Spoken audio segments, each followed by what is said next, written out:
एक करके यूपीए के घोटाले दिखाए। इन्होंने बोला ये जा नहीं सकते जनता के बीच अपने कारनामे लेके, इसलिए नाम बदल के आए हैं। और मणिपुर पर अमित शाह देश के गृह मंत्री ने एक एक करके हर विचार रखा है। यह भी बताया है कि किसके शासन में कितने नस्लीय दंगे हुए, कितनी नस्लीय हिंसा हुई, यह तक बताया है। एक एक करके लगभग 2.25 घंटे अमित शाह बोले हैं और एक एक करके हर बात का जवाब दिया है जिसकी चिंता लगातार विपक्ष कर रहा था। और अमित शाह ने यह आरोप भी लगाया कि मुझे बोलने नहीं दिया गया, मैं मणिपुर पे बोलना चाहता था, अमित शाह को मणिपुर पे बोलने से रोका गया। विपक्ष पे उन्होंने आरोप लगाया है। अमित शाह ने यह भी कहा कि इस देश की जनता भली भांति जानती है कि नरेंद्र मोदी के शासन में उन्होंने क्या क्या पाया है और क्या क्या काम किया है नरेंद्र मोदी के शासन ने। और उन्होंने फिर अंतिम लाइन जो बोली कि 2024 में पुनः मोदी को चुनकर भेजे जनता, ये एक बात उन्होंने बोली क्योंकि देश एक बड़े महत्वपूर्ण मोड़ पे है। तो यानी ये जो अविश्वास प्रस्ताव है इसमें उन्होंने अपने तरीके से अपनी बात को रखा और स्पष्ट रूप से रखा।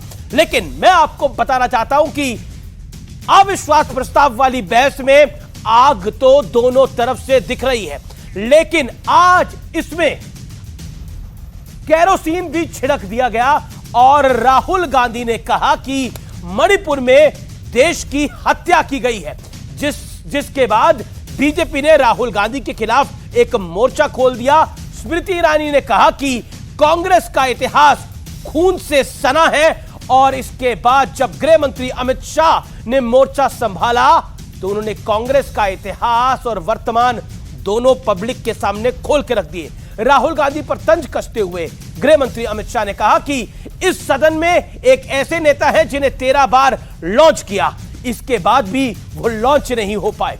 इसके साथ ही मोदी सरकार की ताकत दिखाते हुए उन्होंने कहा कि विपक्ष को भले ही पीएम मोदी पर अविश्वास हो, लेकिन देश की कोटि कोटि जनता को नरेंद्र मोदी पर पूर्ण विश्वास है। और आज इसी बीच संसद में राहुल गांधी की फ्लाइंग किस का किस्सा भी सामने आ गया।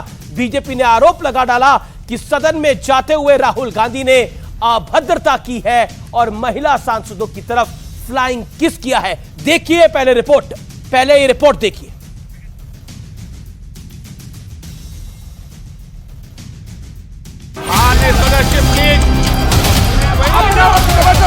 हिंदुस्तान की हत्या की है।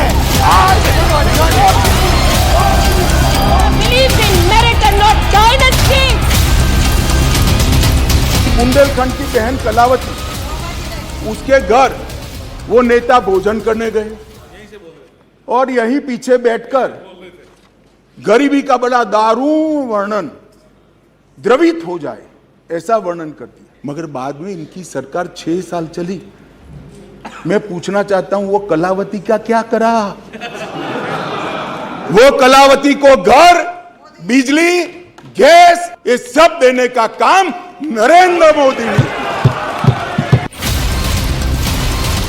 रूमी ने कहा था जो शब्द दिल से आते हैं वो शब्द दिल में जाते हैं।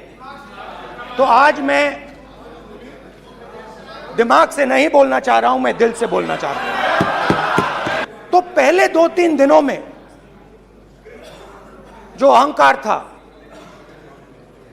जो मतलब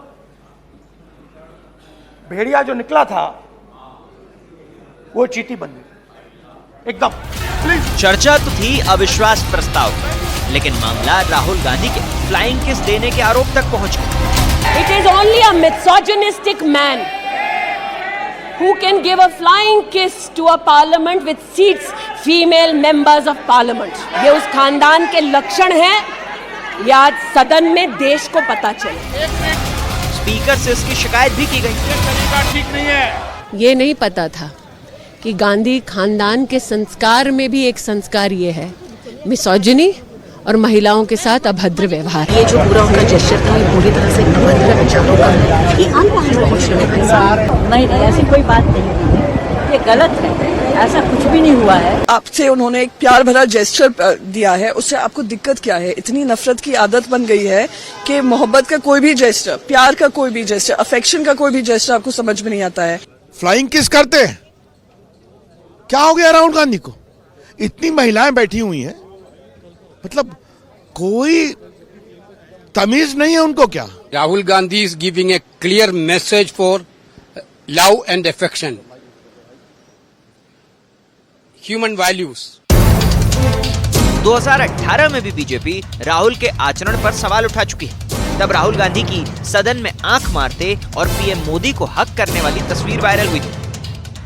आज टीवी पे पूरा देश देख रहा है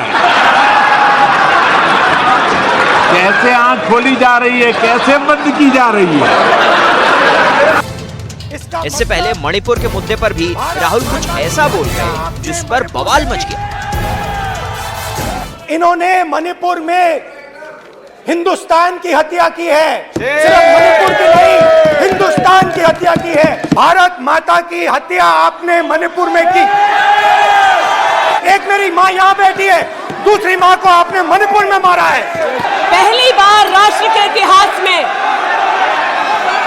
भारत मां की हत्या की बात की और कांग्रेस पार्टी यहां पर तालियां बजाती रही। अंग्रेज आए चले गए, मुगलिया सल्तनत आई खत्म हो गई, हिंदुस्तान आज भी है और आगे भी रहेगा। और हिंदुस्तान इस देश की तिजोरी की चाबी वापस उनकी माताजी के हाथ में नहीं देगी। तो ये थी आज की पूरी कार्यप्रणाली जो संसद में हुई, क्योंकि फ्लाइंग किस का मुद्दा बहुत बड़ा बन गया, लेकिन गरिमा गिराने वाले आचरण का विश्लेषण 9 अगस्त 2023 को सदन में राहुल गांधी पर फ्लाइंग किस देने का बड़ा गंभीर आरोप लगा।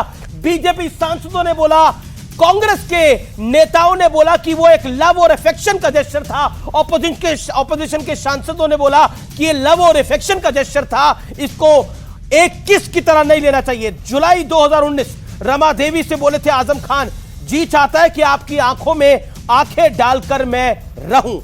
2018 सदन में आंख मारते पाए गए थे राहुल गांधी और यह भी बहुत चर्चित विषय रहा था।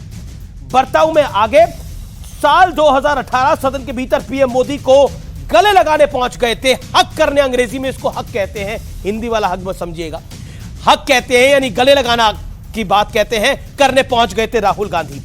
शरद यादव, मैं जून 1997 में लेके जाना चाहता हूं, शरद यादव बोले थे परकटी शहरी महिलाएं ग्रामीण महिलाओं के प्रतिनिधित्व की कैसे बात करेंगी, यह कहा था। लेकिन बड़ा सवाल है, क्या कुछ नेता लोकतंत्र के मंदिर की गरिमा को घटा रहे हैं? इस बड़े सवाल के साथ मैं इस डिबेट को ओपन करता हूं। गौरव भाटिया मेरे साथ है, प्रवक्ता भारतीय जनता पार्टी के, शुभ रास्त्रा है जानी मानी राजनीतिक विश्लेषक लेखिका अनुराग भदौरिया है, प्रवक्ता समाजवादी पार्टी के, और अभय दुबे है प्रवक्ता कांग्रेस पार्टी के।